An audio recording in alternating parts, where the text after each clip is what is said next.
Hello everyone, welcome to the round 14 roundup stream. What an absolute roller coaster of a weekend. Hopefully you all can hear me okay. Shout out to the guy who constantly either comments in the chat or on my video comments about a haircut. I finally got the haircut, so I'll appreciate any nice haircut comments now that I've actually got one. So I'm just zipping up my little jacket here. Hello to everyone. So a lot of comments in the chat before I started the stream. Crazy weekend, crazy weekend. So obviously a lot to go through for sure. I don't think we'll try to go through game by game. I think we'll just try to cover the hot topics and also just go through some of the games and stuff in more detail. But yep, thank you everyone for joining me on this Sunday evening. Say hello to Alex Palmer, Cody, Art, Joey Manu fan, I like that username, Ethan, Mr. Callio, as always, Mark Lawless, Henry, Cyril, shout out to Cyril, he had a huge score, I think it was 14-15, absolutely humongous, John T, as always, as well, so, thank you everyone for joining the stream, give it a like as well if you do enjoy it throughout, and yes, where's the fade? I don't go for fades, I go for very boring, two on sides, slightly longer on top. I'm very boring with my haircuts, but thank you Ethan, lovely haircut, very solid trim from Toby, appreciate it all. Thank you all for the lovely comments. What a weekend, what a weekend. A lot of echo, hopefully not echo, maybe that just could be my room settings, but nothing should have changed really. What did I score? I scored 10.38, as you can see at the top here. So not fantastic. I mean, it was kind of frustrating. I think a lot of people would feel the same. Obviously, thinking that you're in for a good week. It started well. Had Asako, the king, Jermaine Asako, junk time Jermaine, 114 points he updated to. I had Cody go big, Alex Johnston, Damien Cook did okay. So I thought the start was pretty good. Ebola, of course, 100 plus as well. Tarpany got like 67. So we started the first three games. I'm thinking, brilliant. We're on track here. Didn't have anyone in the Sharks Broncos game, so that didn't affect me. So I was having really high hopes coming in today. I mean, Dave Fafita, obviously, only the 16 points was very annoying. I didn't play as many minutes as I thought he would, but I think that is also based on the Titans playing the Thursday game this week. So they've only got a pretty short turnaround. So I imagine trying to protect him so that he can play hopefully 80 minutes in round 15. But didn't decide to sell him in the end, and thankfully I've probably got bigger fires to put out next week. And I didn't make any trades. We'll touch on the Dillbags issue as well, of course. A lot of people, I think, last minute trying to sell him too. I just decided I need to process it a little bit more, see what happens and things. So I didn't do any moves at the end. So I've still got my 21 trades, I think it is. But 10.38 is what I scored. Doing the averages of the Podmasters, it was about 1110 was the average score. And then the other Podmasters league was 1070. So I would think about 1050 plus is about par, because a lot of people in the Podmasters did have some outliers. It also was a little bit skewed. Obviously, if you captain Cleary and he got hurt very early in the game tonight, 31 points in 16 minutes, he looked like he was in for a big one. Very unfortunate with that hamstring injury, so there's not really much you can do about it. 48% of the top 5% of the game also captained him. So look, there's a lot of people in the same position as well. So really, it's quite a frustrating thing, but there's not really much you can do about it at the end of the day. So that obviously has hampered a lot of scores. I was umming and ahhing about taking the loop. I did have Cody Walker as my VC, but at the end of the day, I thought, look, Cleary's playing, all the Origin contingent are backing up as well. I thought the matchup was there for him to go 100 plus, and it looked like it was heading that way. So just unfortunate on that one. Bit of a factor that I'm sure NRL Physio will dig into more on his Magic Sponge podcast was about playing repeated games within like 3 to 4 days and like the load that you place on your body. And because it's a hamstring, it's a muscle issue. He's flagged as well, like a low grade is still 2 weeks. And I think if like Cleary missing round 15, was going to miss round 16 anyway with Origin. The fact that he's got this injury now, look, he probably looks a clear-cut sell. And I can't remember what his break-even was. I'm sure he's going to go down in price. Yeah, look, break-even is 75, so he'll go down to like 840k.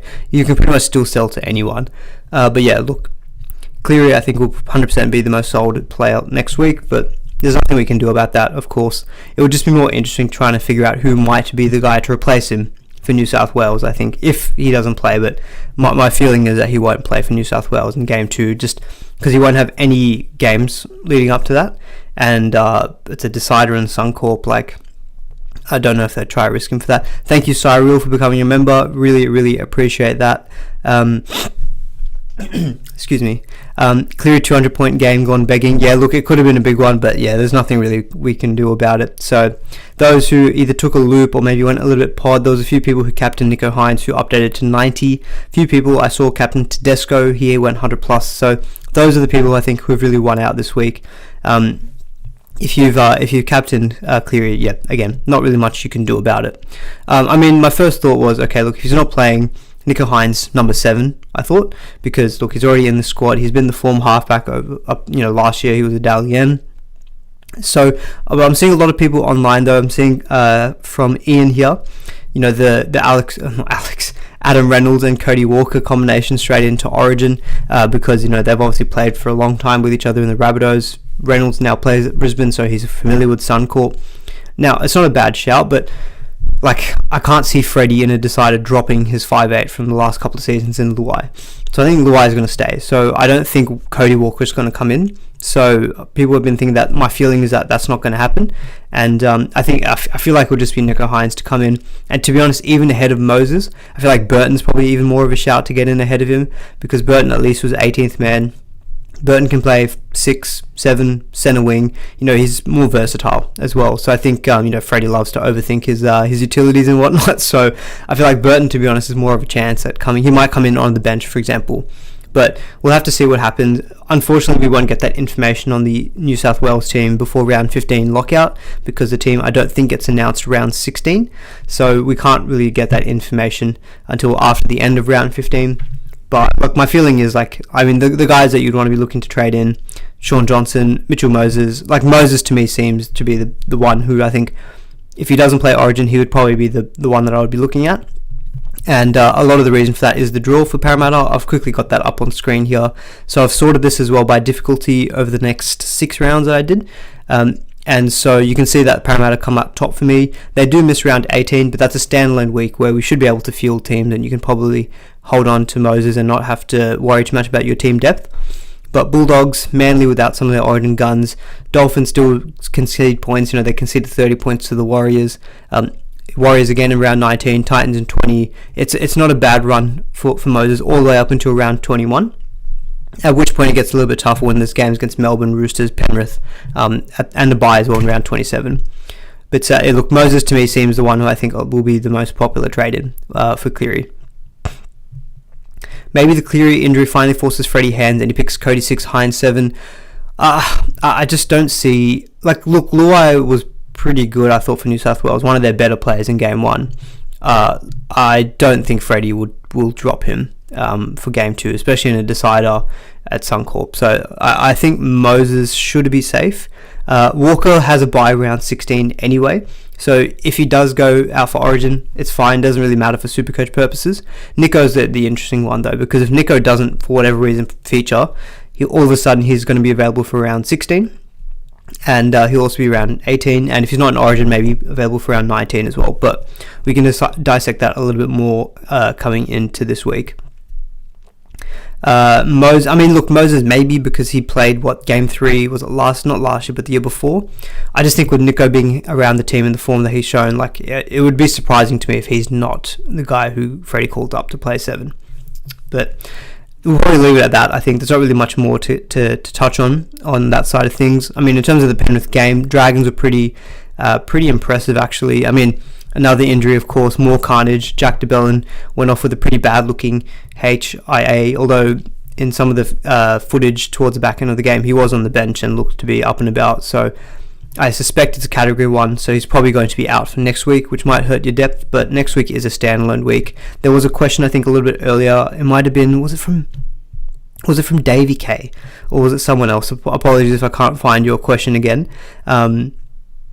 But next weekend should be just a normal standalone week. So Origin players we should be backing up. I have quickly got this little spreadsheet that I've been putting together. You may have seen some of these graphics on Twitter.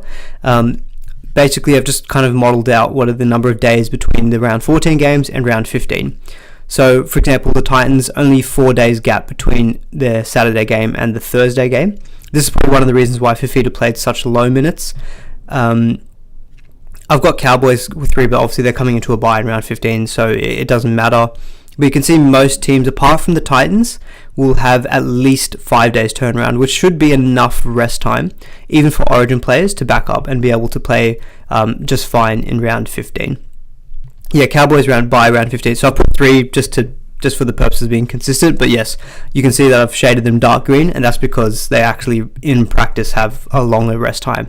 Whereas the Titans probably the ones who are impacted the most. But you look at teams like who have a lot of Origin players. Broncos, 6-day turnaround. Melbourne, 6-day turnaround. Who else we got? Parramatta only Junior Polar, but they've got 7. Obviously, they're coming off a bye as well, so they should be fine.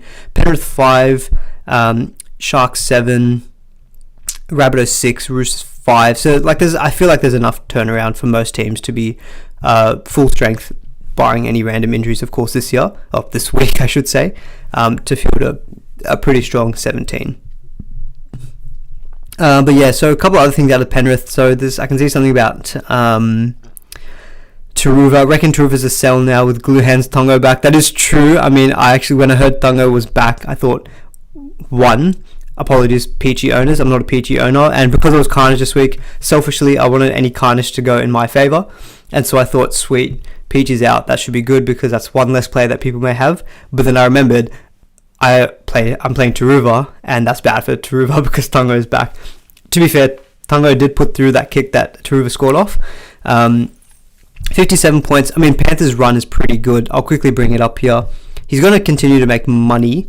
They've got they've got Roosters 15, Cowboys 16, Newcastle 17. I think I'll keep him at least until round 17 because 16 I want that coverage, and round 17 will again be a slightly tricky week. It's that week just post Origin, so I think I'll probably keep Taruva until round 17.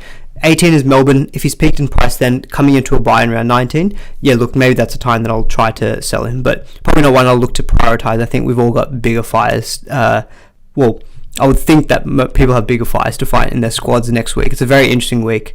What else we got? I mean, out of the Dragons, not much. I mean, the Dragons got dudded. I can't believe they called that a knock-on when it was like the clearest knockback ever. But refs doing ref things in the NRL, not surprising to me at all. Just what we've seen so far in 2023. Although the quality of the matches still continue to be good, which is awesome.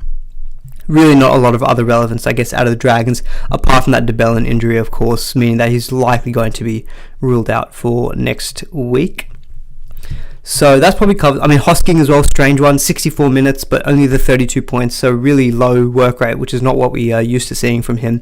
So really surprising. Again, I'll probably look to hold him just for round 16, but eventually I will probably look to move off him. And second row forward, we did see quite a few good second row forwards perform well this week. Kolomatangi, John Bateman, Nikora did pretty well, 69 points as well. Even IPAP did okay with the 58. Eli Katoa was a little bit quieter, although I think the Storm looked still somewhat good in attack as well. But yeah, look, Hosking's probably not going to be your keeper 2RF, but I'll just hold him for the next couple of weeks. And a bit strange though, with I did miss bits and periods of the game. Ikea was playing up a little bit, so I had to switch to the radio at times. So it's hard to get a true feel for the match. So I wonder if the ball just didn't get to him or something like that. Apologies to anyone who I convinced to get to Dylan Edwards. Pretty quiet game from him, and obviously that Cleary injury and the Dragons being a little bit better than I thought didn't really help in his score. Apart from that though, probably not too much more. I mean, I guess Toto owner's very happy with his double as well. Terrell Sloan stopped. If he didn't stop play on, 100%. Sloan didn't really help, but still, I mean, the call was pretty crazy that they call that a knock on. So that's probably covers off, I think, that whole thing with Penrith and Cleary, whatnot. I guess we'll probably just touch on deal bags. I'm sure a lot of people will be interested in my thoughts on that one. I mean, look, very, very, extremely disappointing. You guys know how much, especially from last season, you know how much guys love deal bags and what he did for me for SuperCoach.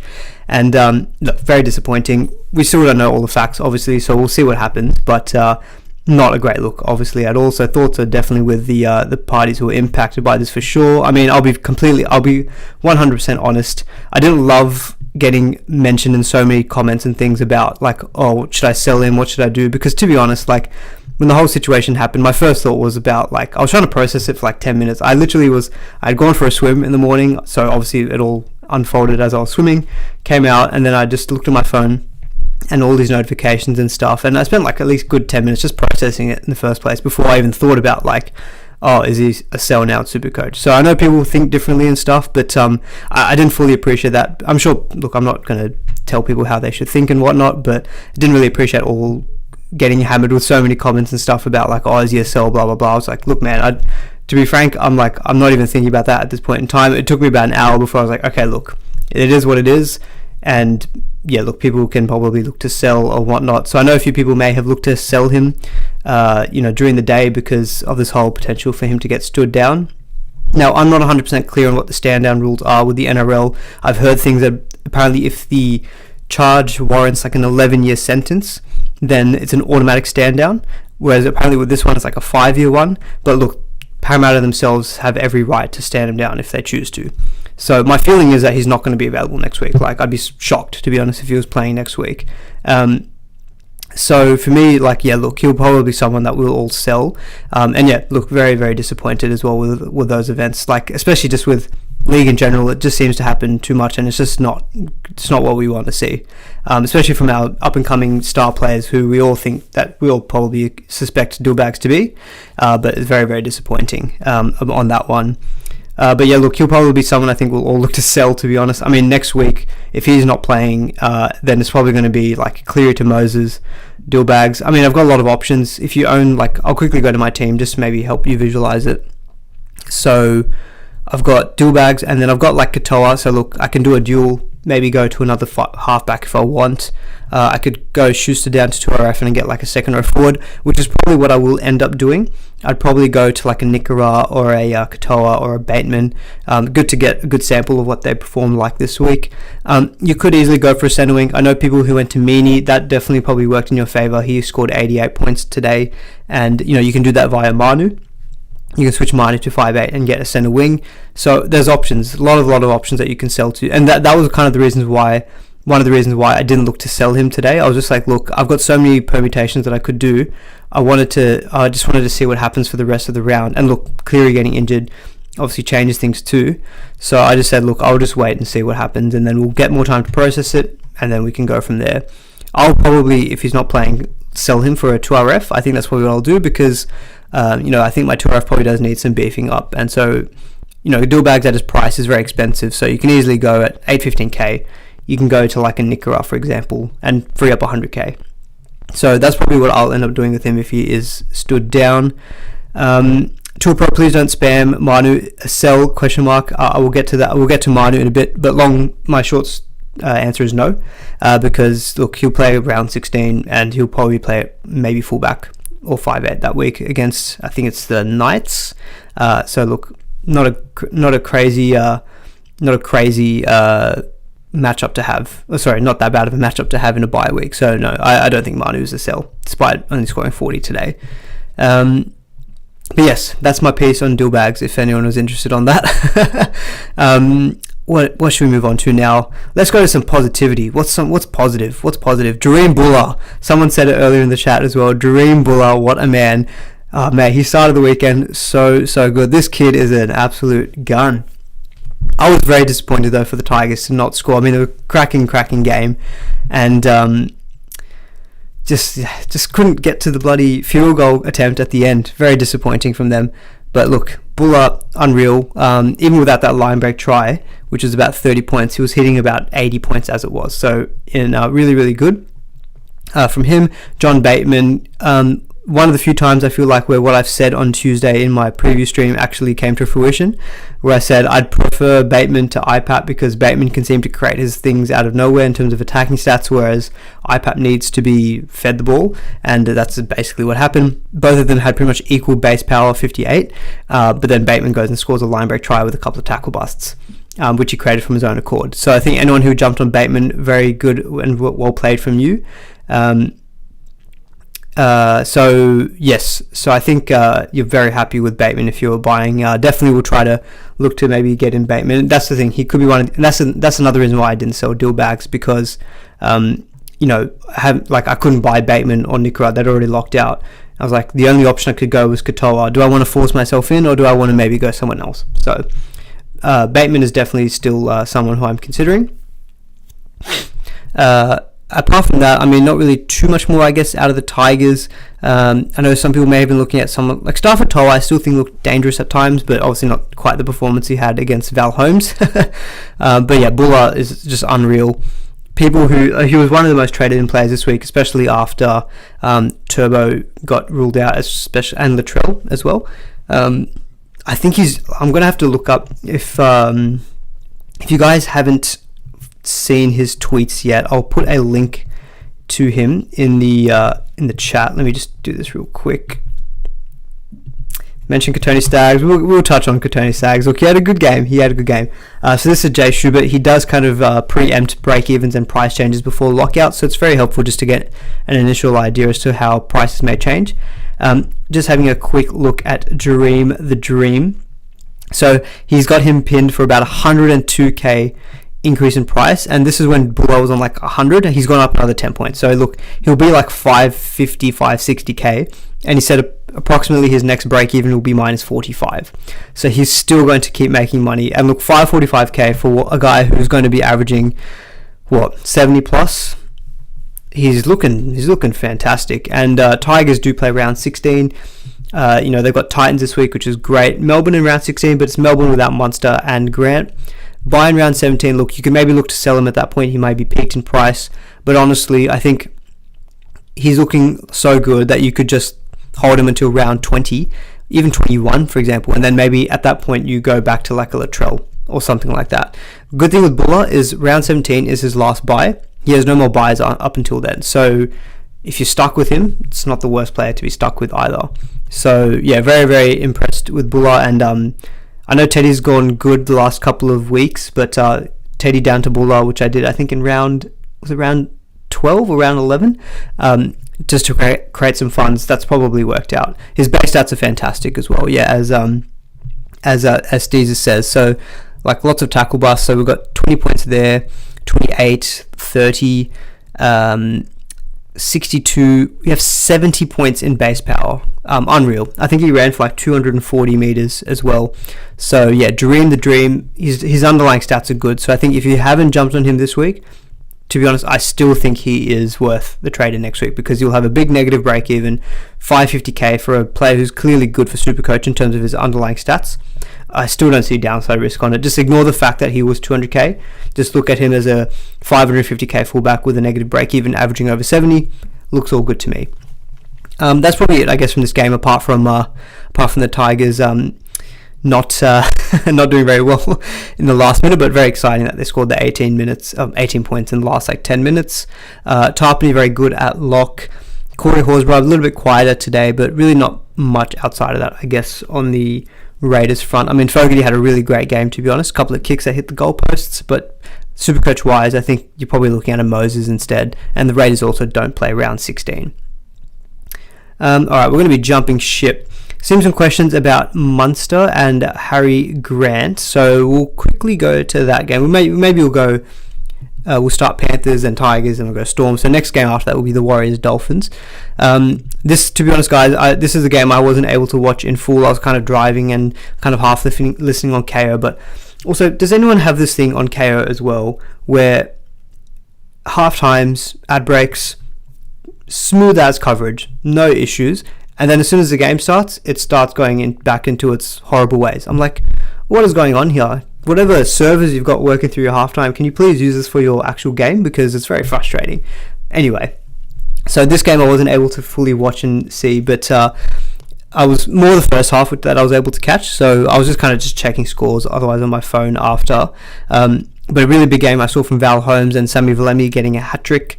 I know one of Valemi's tries was a little bit questionable. It was like a forward pass from I think it was from Lukey that they were calling for.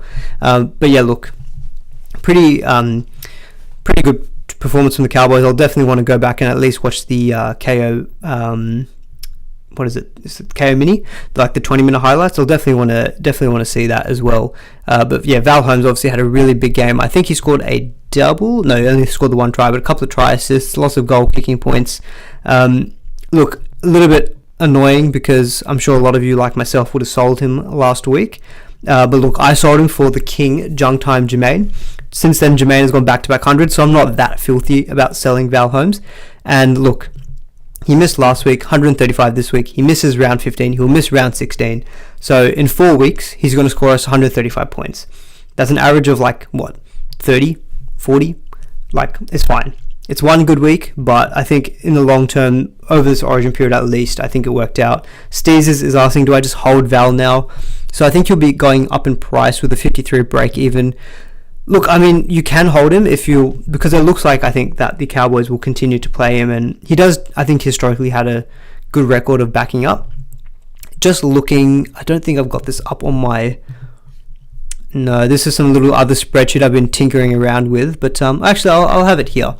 So obviously the Cowboys have the bye this week. He'll miss round 16, and then if you get to round 17, the Cowboys will play... who do they play? They have a 3-day turnaround after game 2, so good chance that Val Holmes plays round 17. He'll play round 18 against the Tigers, misses round 19, and then round 20, it's only a 2-day turnaround. Round 20 is probably where I think you're going to get a rest from him. So look, you'll miss 1, 2, 3. If I look into round 20, so he'll miss 15, 16, 19, so that's 3, maybe 20. He could miss 3 to 4 of the next 4-ish, 5 weeks. I still think you can sell him as well, because I think that period is just a very tough... I think there are so many good centre wings out there that I think, look, you'll take... congrats, bank the points, I think, for sure. But that draw schedule, and potential for rests makes me think that I think he's probably still worth a sell, because I still think you're going to miss quite a few games out of him. And there's so many good centre wings out there. The Asako, Mini, who else we got? We got Asako and Mini, other ones coming to mind. Maybe Talakai, Mulatalo. There's just a lot of options I think that you can consider. And he's pretty high value too. So sitting on your bench, I mean, if you're low on trades, sure, you can hold on to him. We got a glimpse of what the guy that we all picked for at the start of the season. This is what we know he can deliver. So if you're low on trades, sure, but I still think there's validity in selling him too. Outside of that, yeah. So let's quickly touch on Harry Grant and Munster. So very, very quiet games from them. I mean, Munster I think already had a very big break even. 114 at 30, when it scores 38. Yeah, he's going to be going down massively in price. Could be a very nice option for us now, especially if Dillbags is out long term with this whole thing, then Cody Walker and Munster would be the two best fullbacks that you can go for, two best 5'8" that you can go for, and hopefully we just pick them up at a nice cheap price. Melbourne don't have a bye until round 19, but of course Munster will miss round 16, and yeah, I feel like he's one that you can maybe just look to target after round 20, for example, when the whole bye period and origin period is over. Similar with Grant. I mean, Grant, to be honest, it's a bit of a weird one. All season, he's the best averaging hooker, but he's not been that much better than the others compared to what we've seen in the last 2 seasons. So, last season I think it was about 10, 12 points better averaging. This season, because Marshall King has been so good, Grant's only maybe 2 points, I think, clear. And yeah, just very strange. He had this before as well, before the whole bye period. I think he had a game where he scored low 30s or mid 30s, I want to say. He's never been the high base stats dummy half for us. He's always been that kind of, the attacking stats and whatnot. He scored 79 in round 11, but it was 54. I mean, there's a few good scores, but the way I see it with Grant is I think if you don't own, myself, and if you sold, I feel at the moment okay not having him. I mean, look, Reid Marnie, who's my other guy, is not doing much better, but Reid Marnie and Harry Grant scored 1 point difference from each other, at least this week. So, yeah, look, Grant just not quite working out for him. I'll want to see the highlights of this game for sure, see if there's any close calls and stuff attacking stats wise. But yeah, I mean, because what I was hearing from the commentary, first half wise, Melbourne was still picking a lot of gaps. It seemed as though Munster, Meaney got 2 try assists, one for Olam, one for Coates, I think it was. So Munster passed the ball to Meaney, but Meaney was the fullback and created, I guess, the try assist. So Munster was close to the action, but obviously not getting those big stats, because if he got the try assist, he's getting that plus the line break assist, so he didn't get that. And yeah, maybe the game was just that Grant just needed to get the ball to the edges, so that's why he was a little bit quieter. But yeah, I guess that's probably it. Steve's is saying is mid-Welch doing mid things, glad I haven't owned. Yeah, look, he's been very frustrating. I mean, look, I've held him because of the fact that he wasn't named for Origin.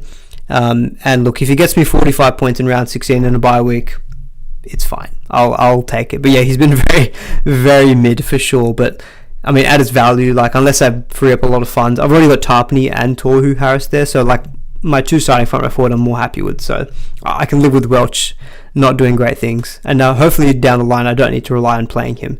It was just this week, obviously, with quite a few players out this round.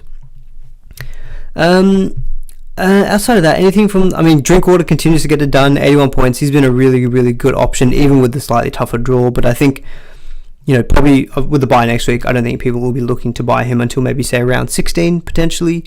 Actually, no, sorry, the Cowboys don't play round 16, so even then, you're probably not going to be considering him. Yeah, that's what we get from that game.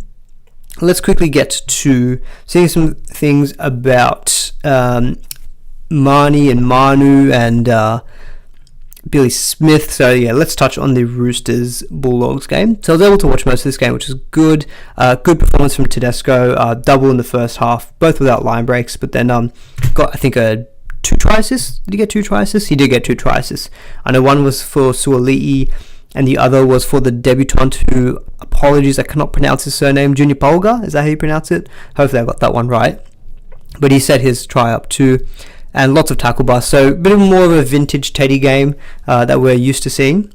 So any owners, congrats, you've done well with that round 12 matchup and the round 14 matchup, both getting tons in each of those. We do play Penrith next. I say we, Roosters fans, sorry. But yeah, the Roosters do play Penrith in round 15, but it could be a Penrith team, well, highly likely a Penrith team without Cleary, so Roosters may be up to it, but again, not very convincing overall performance-wise, though. Like, I thought the Bulldogs were a little bit unlucky to not get the win today. Very tit-for-tat game. Like, one team scored a try, and then the other team scored straight away. So it was a very open game, lots of points, you know, almost 50 points total scored in the game. So very good performance from Teddy. The top other two names there, so Suali'i and Turpin, are quite interesting, Supercoach wise.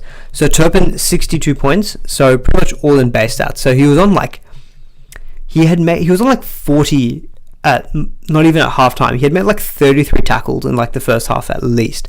So he was making lots and lots of tackles. So he ended up on 51. He does have a forced dropout in there, but pretty much otherwise 62 points all in base stats. Just going to quickly double check and just see what his minutes were in case I missed it.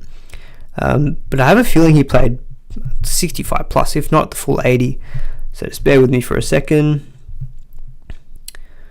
62 minutes. So he played 62 minutes and look, 62 points, pretty much all in base stats. Take away even that forced dropout, 56 points in 62 minutes, all from work rate. Look, I think Sonny Luke owners, you may have your answer. 232k. He had a break even of about 16 it was, sorry, 16. So he'll go up to about 260k. But look, I think Sonny Luke, if you've got like 50k hanging there and you've hopefully avoided some of these other bigger issues, maybe you may have a good option there in Turpin to go to, because Turpin will cover round 16 and Roosters' run is not too bad. Although I've got them kind of middle of the table here in terms of draw difficulty, but the Knights in round 16 could be a good matchup.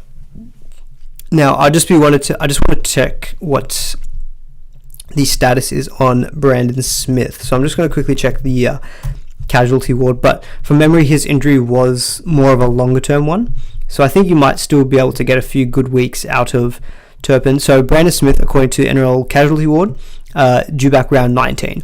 So look, you'd be getting him for 4 weeks, and round 19 is the bye week anyway. So I think you've got the next 4 most likely out of Turpin. And look, in that period of time, he might make you 100 plus K, might be a good option. Then maybe you can flip to a gun in round 20. You know, Harry Grant continues like this, maybe going down quite a bit in price. So I think, yeah, anyone who traded in Turpin this week, you'll be very happy with that. The only reason I was kind of telling people just to wait a week, just to see the minutes, just to see the work rate, and I think, yeah, look, you'll be pretty happy with the the 62 points.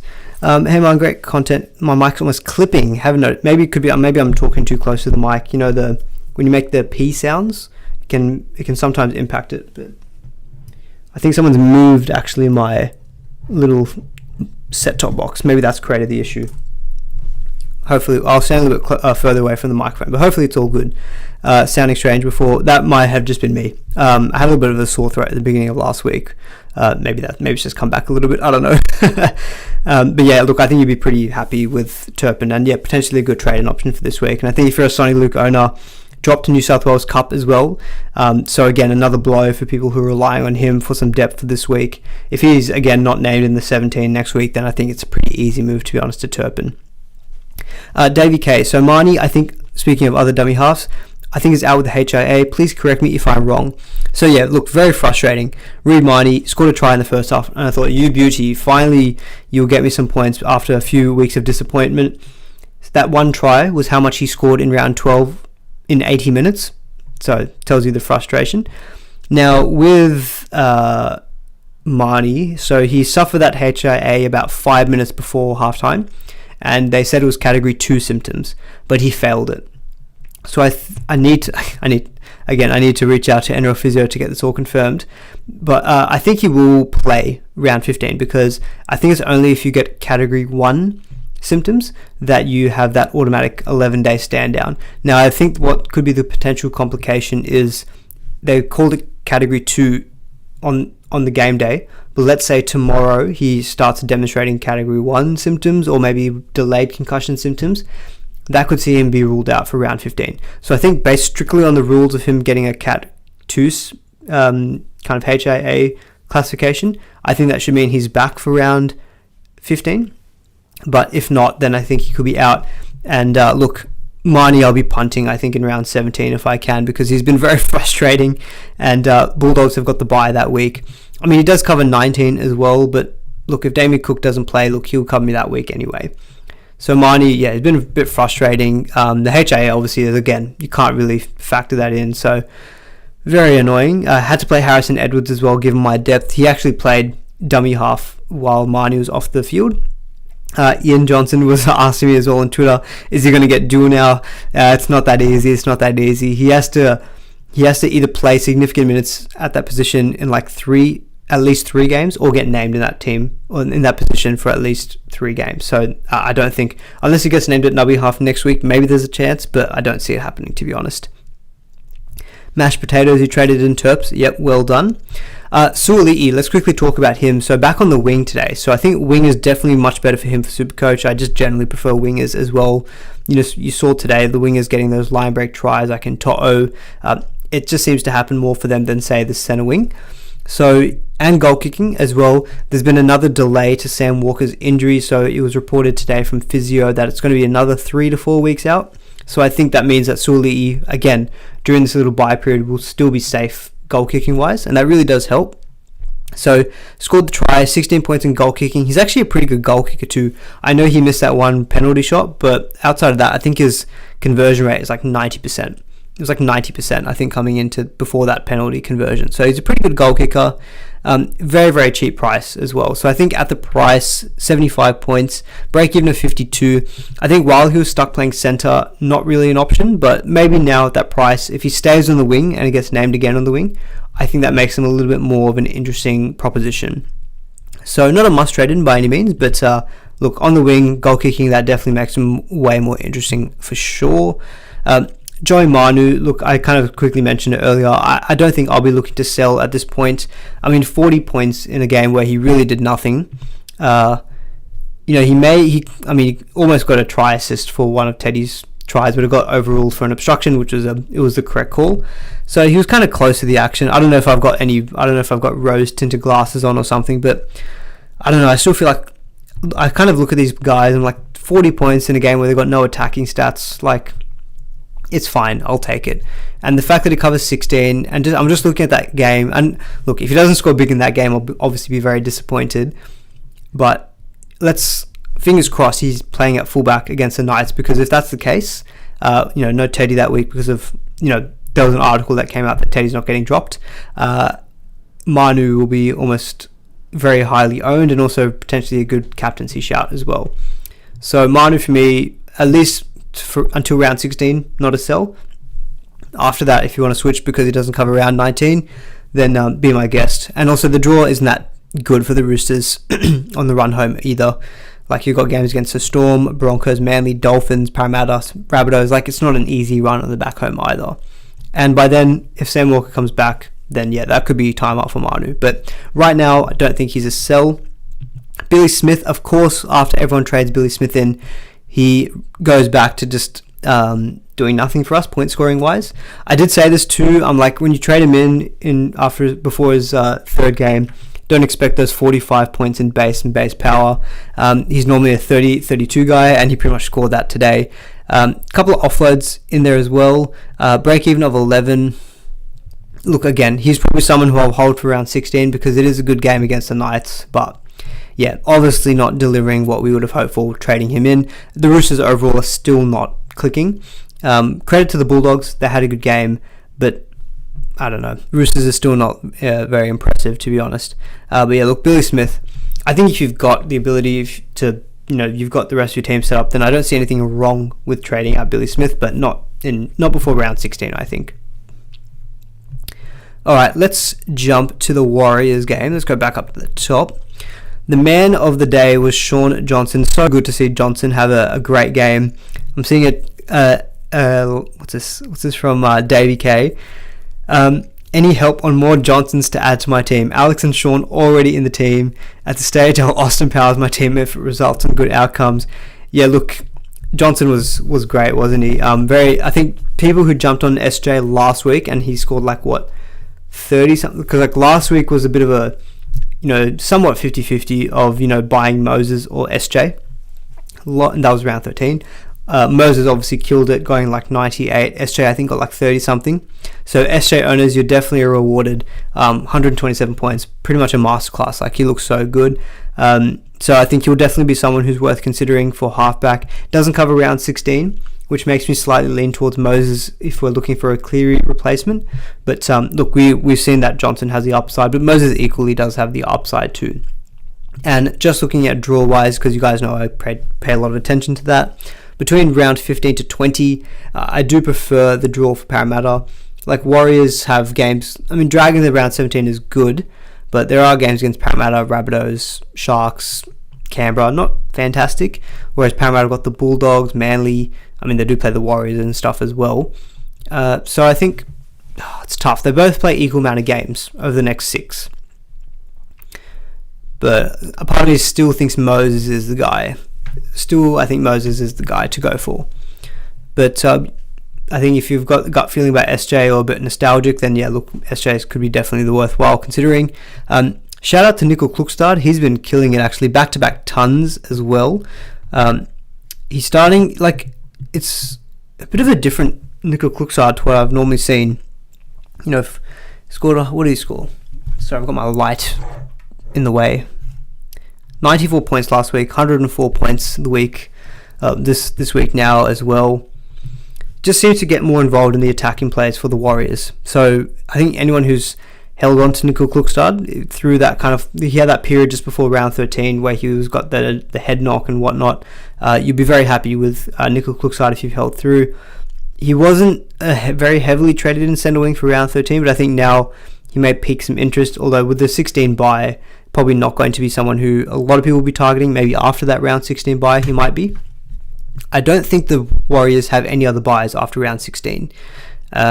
No, sorry, they've got one in round 22, but that's an easy week to cover.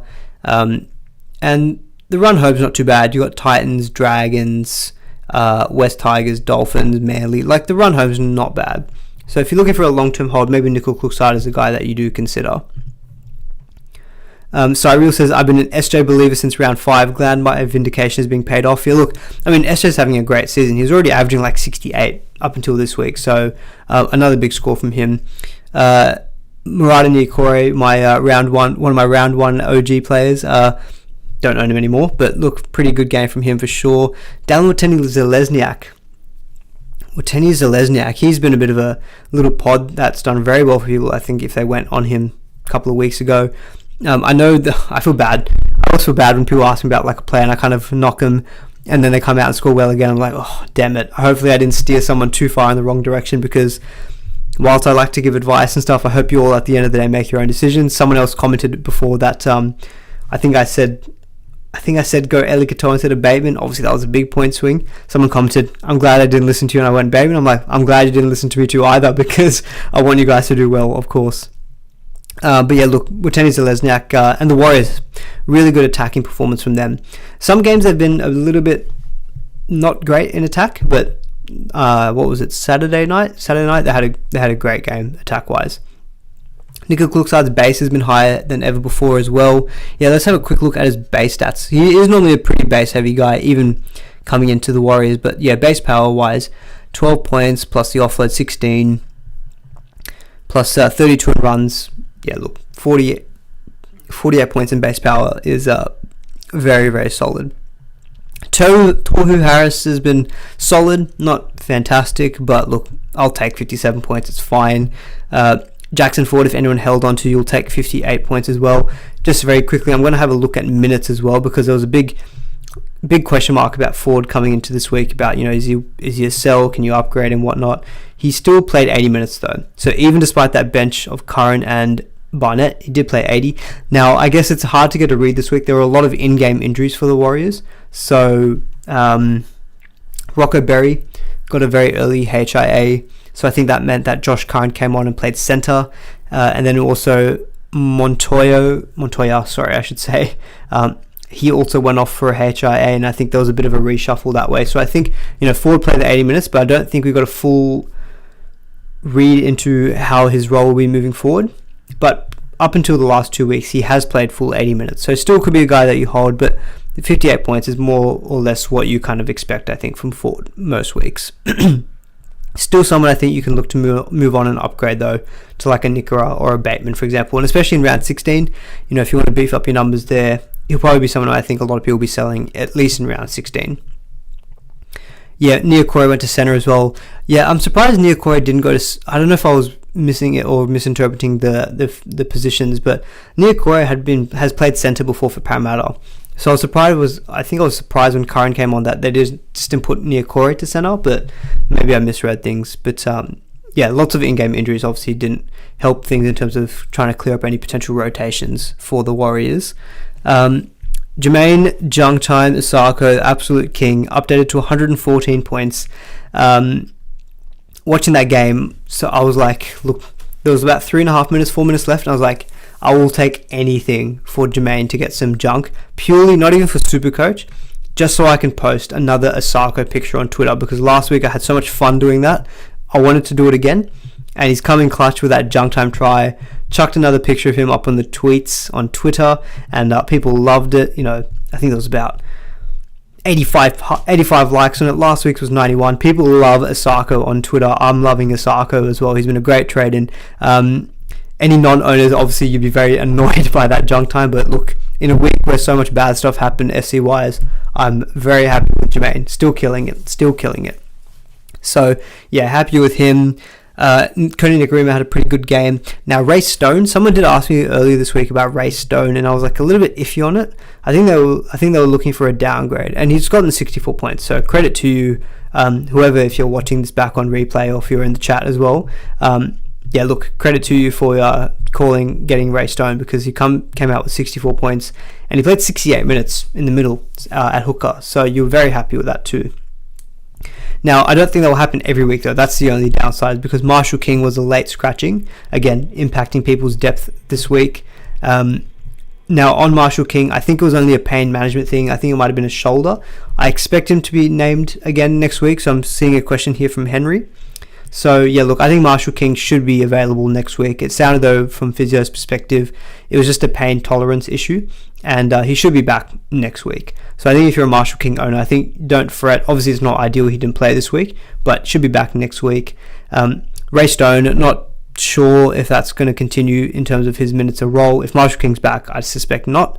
So good on you, Ray Stone, if you jumped on him this week, but probably not one maybe moving forward for the long term. I guess Valence Tavare, with the injury to, I I think it was Ewan Aiken. Ewan Aiken got injured in this game. Yeah. Oh no, he played 80 minutes. What am I thinking? Brenko Lee. That's right. Brenko Lee got injured. Sorry. So Valens Tavare got to play 55 minutes off the bench. 37 points. 37 points in 55 minutes is pretty good. I think he got the try and line break assist though for a Sarko's try. Yeah, he did. So that obviously boosted his score up. Now he's got a break even of minus 35, so he'll go up again in price, but remember that 94 is still in his average. That's going to drop out next week, so his break even probably, I suspect, won't be negative next week. Again, I'm going to probably have to quickly check with Jay Schubert and what he posted as his indicative break even. So he's got him for a 60k price rise, but an indicative next break even of 41. So there's a chance that he may go back down again in price. And it also depends on what's the status on Brenko Lee's injury. So again, NRL Physio, I will be keenly listening to the Magic Sponge podcast later tonight or tomorrow morning. But yeah, Tavare could be maybe a downgrade option. It's very hard though, because I think just with what's happened this week and unfolded with Dillbag and Cleary, I feel like a lot of people will just be trading those two out. So it doesn't really feel like next week is going to be the week people are going to be bringing in cheapies. It's another thing why, people who are asking about Manu or Billy Smith, it just feels like next round won't be the round to be doing that. I think it's going to be moving around some of your heavy hitters. Just on Billy Smith from, is it Savman01? I might hop off Billy Smith. What would be his idea on his break even? So I'll quickly find that for you, courtesy of Jay Schubert. I did post his link in the chat earlier. If you definitely scroll up and try to find this, he does post them. They're quite useful. So Billy Smith, approximately a break-in of 63 next week, so he could start losing money, which is gross, very, very gross. So yeah, look, I can see some more of the rationale as to why people might move off Billy Smith, but yeah, as I said, next week doesn't feel like the week, but let's see what comes out in the wash. Do I have Instagram? I have a personal Instagram, but not a SuperCoach Instagram. If people are interested in me having a SuperCoach Instagram, let me know. I have sometimes thought, should I do an Instagram for SuperCoach? And actually, now that we're on the topic, one thing I'm also thinking of doing for next week is a newsletter. Thinking about starting a newsletter. So this would be just like a write-up every week, probably for like a Wednesday, the day after I do my YouTube stream, where I'll just kind of go through some of the hot topics. We'll go through the draw difficulty, top trade ins, trade outs, if I've got any updated thoughts from the stream, whatnot, maybe looking at pods, maybe looking at captaincy, kind of the general preview stuff, but I'll do it in a written format. I just want to test it out and stuff just to see how it responds. So if you're interested in that, let me know in the chat, but probably something I'll try to put out this week in round 15 for the round 15, like a preview. And if you like it, it's completely free, so you just have to subscribe with like an email. I think I haven't fully worked out the kinks, but look, if anyone is interested in that, written format, if you're sick of hearing my voice but you want to still get my thoughts, I'll put my thoughts on pen to paper instead for you. So let me know if you're interested in that. But yeah, do keep an eye out for that for next week. Something I'll be trialing, and hopefully it helps as well. If you don't have like 45 minutes or an hour to watch a stream, but maybe hopefully 5-10 minute read of a newsletter might cover off everything that you need. So that was kind of the thought behind it. Definitely can in the newsletter. Thank you, David. You spend way too much time being nice to us, mate. I only do. I love SuperCoach. I love SuperCoach, and I just love what we've been able to build here. A nice little community and stuff, and I really enjoy interacting with people as well. So yeah, mate. Look, as rude as it sounds, I'm not doing it for you guys in the sense of like, I enjoy it a lot. So I'm kind of selfishly doing it because I enjoy it a lot. I'm just glad that other people also enjoy it too. Anyway, good to see that there's some positive comments in the chat about the newsletter. So yeah, look, we'll refine it over the season. Hopefully I can be consistent and fit it into the schedule. I kind of pinned Wednesday because Wednesday is a day where typically I'm not doing something. So hopefully I thought, as in something SuperCoach related, still have a full-time job, but something I can maybe put out on the Wednesday, for example. All right, last game to touch on. Oh, two more games actually. Sorry, wow, taking our sweet time. I'll speak through these ones a little bit quicker. So on the Rabbitohs Titans game, obviously Titans again conceding a bunch of points in the second half, as they always do.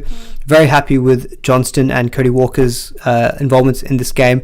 Isaiah Tass was pretty good as well. Kolomatangi, if people jumped on Kolomatangi, very happy with that too. Scored the try, also got a try assist as well for Harm Sele. So yeah, I thought Cody was going to get more points. I thought he might have got given one of those try assists, but look, I'm not going to question SuperCoach. I never understand it. But look, yeah, happy with Cody's 100 points. He outscored Nico Hines this week. Thank you very much. It justified the sell of Nico. And also, of course, he scored 68 points last week too. Aside from that, I mean, Damien Cook did get a try assist for Cody's try, so I was very happy with that too. Tavita Totola might be a nice little pod front and forward to go for. Blake Taff, throwback to 2022 when a lot of people traded Teddy out for Blake Taff. I remember that very well. Goal kicking, very good from him.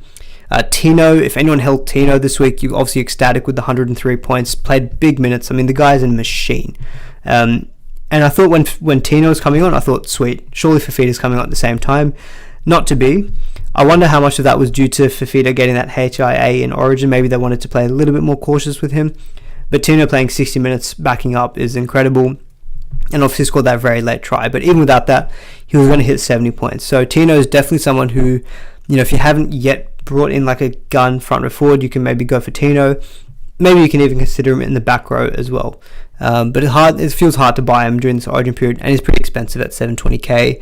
Tanner Boyd, 75 points. I'm sure plenty of owners would have rather that between rounds 1 to 4, not in round 14. But look, he was pretty good. He's playing quite a good role, I think, at the Titans. He's getting better and better, to be honest. Just kind of dictating play, guiding the team around the park as well. Now, I guess the big talking point is Fafita. So 16 points from Fafita, not great. Only played the 33 minutes, which is not ideal. I was kind of toying with selling him, and when he got named on the bench, I thought, oh look, reduced minutes round 14, misses round 16, definitely misses round 19, and in terms of turnarounds for the Titans, so the Titans have a 3-day turnaround after game 2, and a 3-game turnaround after game 3. So I think, look, he may get a rest in one of those games, but a 3-game turnaround is pretty good, I think, Origin. Like, this one was his shortest, I think. It was it was only a 2-day turnaround. So I think the fact that he's got 3-game turnarounds over the next 2 other Origin games makes me think that there's more likely for him to more likely for him to back up.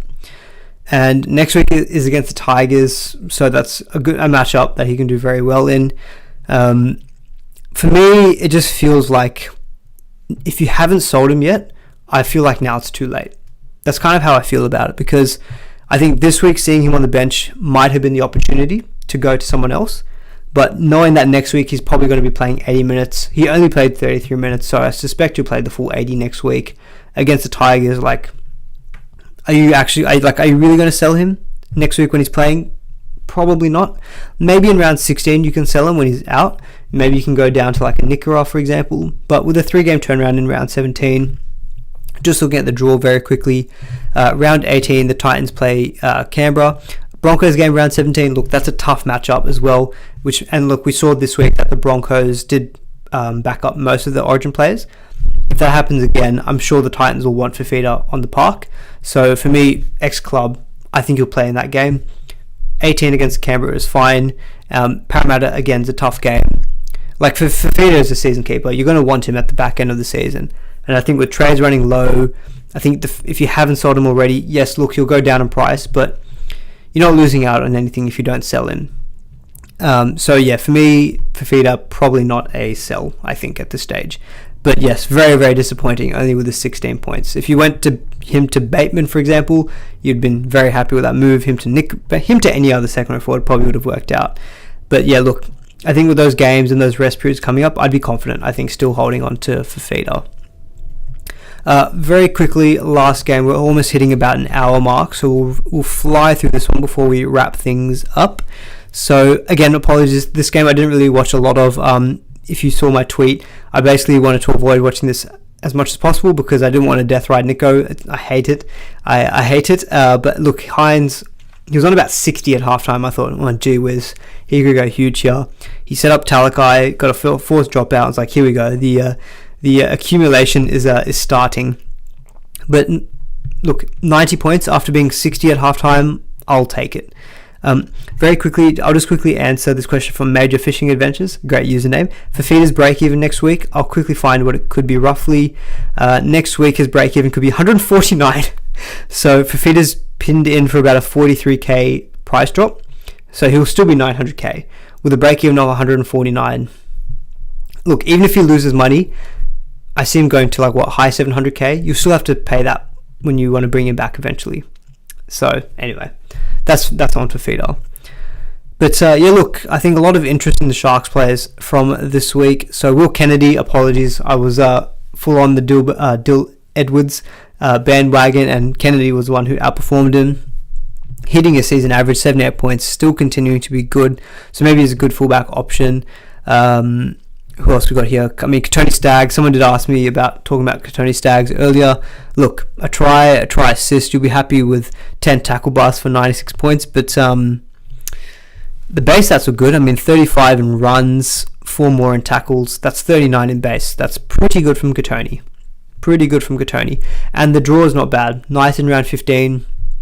Dolphins and Titans round 17, 18. Bulldogs outside of it, but the buy in round 16 and 19 isn't fantastic. So in terms of a buy, only plays 3 of the next 5. I'd probably prefer a meanie, for example, although I know we're talking a big price difference here. But yeah, anyway, Stags, good on you if you're a Stags owner. I'm not sure if I'm still ready to go back to Katoni just yet. Britton Nickera, 69 points, scored a line break in there as well, but otherwise it's more or less base power. So you'd be happy with 69 points without any major attacking stats apart from that one line break. Sione Katoa, 67 points without a try is very, very impressive. So he does have one line break, but lots and lots of runs. 33 points in hit ups. Plus 11 tackle busts, so you'll take that obviously if you go on Katoa instead. I still prefer Mulatalo. Now, correct me if I'm wrong, anyone who did watch this game in full. I haven't yet gone back to watch the highlights, but I've heard that Mulatalo bombed quite a few tries. If that's the case, then condolences, because obviously that means he left a lot of points on the table. But just from what I saw of the first half, the left side looked very dangerous. With Talakai and Hines kind of drifting to that side. Mulatalo, he tried to kick it infield for Hines when he had a line break. So I don't know why, but Mulatalo still feels like the one who I'd be targeting. I mean, Talakai scored the try, but only scored 7 points better than Mulatalo, who didn't score a try. So I still feel the same about Mulatalo being the better option, or the best option of the Sharks' backs. Raymond with 59 points, again, pretty good. I know people who went Kuraz, but found out that he was out. They would have gone to maybe Raymond around a similar price. You'll take 59 points from him. Gets lots of tackle busts in there, lots of runs as well. But yeah, for me, Mulatalo still feels like the guy that I'd be getting in terms of the backs. Wilton, 58 points. Someone's asking my thoughts on Wilton. Look, I think the fact that he covers 16 is you hold him for now, and in round 17 when he's got the bye, maybe you can trade him that week. But even then, Dragons in 18 and covers round 19. I think he's 58 points without any major attacking stats. You're pretty happy with that. And from what I've heard, the Broncos were very impressive from a defensive point of view. So the Sharks' backs, none of their outside backs went less than 50 in a game where only one of them scored a try in Talakai. That's a pretty good effort. So there are definitely points on offer there for the Sharks' back. So this is again why I think there's a lot of options. Someone earlier was asking about selling Val Holmes or holding on to him. I think there's a lot of good options, and I think the Sharks kind of seem to offer that as well. And obviously a tough matchup against the Broncos. Next week is Melbourne, so again, maybe another week that you can hold off. But who do they have in round 16? They've got a good matchup. Bulldogs in round 16 at home. Could be a good game for them too. Mulatalo will have a big break even. That's correct. So he had a big break even coming into this week. Jay Schubert has Mulatalo for a 94 break even and for 44k price decrease. So again, next week against Melbourne, I'd probably again hold off. You could be picking up Mulatalo for 100k cheaper in round 16. And, 600k for Mulatalo feels nice. So I think that's probably something I'll try to do. I think in round 16, I might just need to plan as to how I'll do it. But I think that we might be looking to target him for sure in round 16. Broncos don't cover round 16, 19, so I'm not sure how much more in-depth we want to go into their players. But I guess Payne Haas, Reece Walsh backing up did very well. I think if you've held them, probably can still hold them until at least round 16 as well. I think that's probably it. I think we've gone through all the games. We've kind of spoken about some of the hot topics. Apologies, the stream's gotten on a little bit longer, but I think there was just a lot to get through. Give the stream a like if you've been here the whole way through. If you've been here for 1 minute though, give it a like too. Nick says, best way to wrap up a Sunday watching this legend. Thank you so much. Really appreciate that.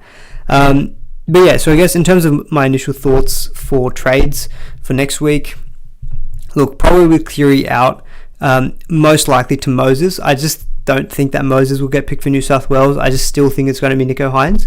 So for me, Reynolds maybe is more likely to play for New South Wales. I don't know. But Cleary probably going to be out because just on the injury, I mean, look, he's definitely going to miss round 15. Definitely misses round 16, either way with Origin. And look, could be a doubt for 17. It's 18 against Storm, misses 19 anyway with a bye. Too many games, I think, at that value. So for me, Cleary will be sold most likely for Moses. And outside of that, just see what happens with deal bags, I guess. I assume he's going to be stood down. And if that's the case, I'd probably trade him out for a second row forward. Maybe a Nickera or maybe a Bateman. Probably the two ones that I've been thinking about. Maybe even Katoa, to be honest. And I would do that by switching Schuster down to my to my 5'8". I could go a centre wing as well. But I feel like my centre wing next week with Garrick and Marzu being back probably doesn't feel like an area that I need to prioritise. We'll take 2 questions and I think we'll wrap it up there otherwise. Yeah, I haven't even had dinner yet. So Henry says, I think it's time to get food. I will be eating food straight after this for sure. Too late to jump on Asako. Look, I think at this point, I mean, quickly looking at Asako, what his potential break-even could be. Next week, his break-even could be 52, and he'll go up 51k. Jesus, he's going to be like 760k. Dolphins next week play Manly, then a bye.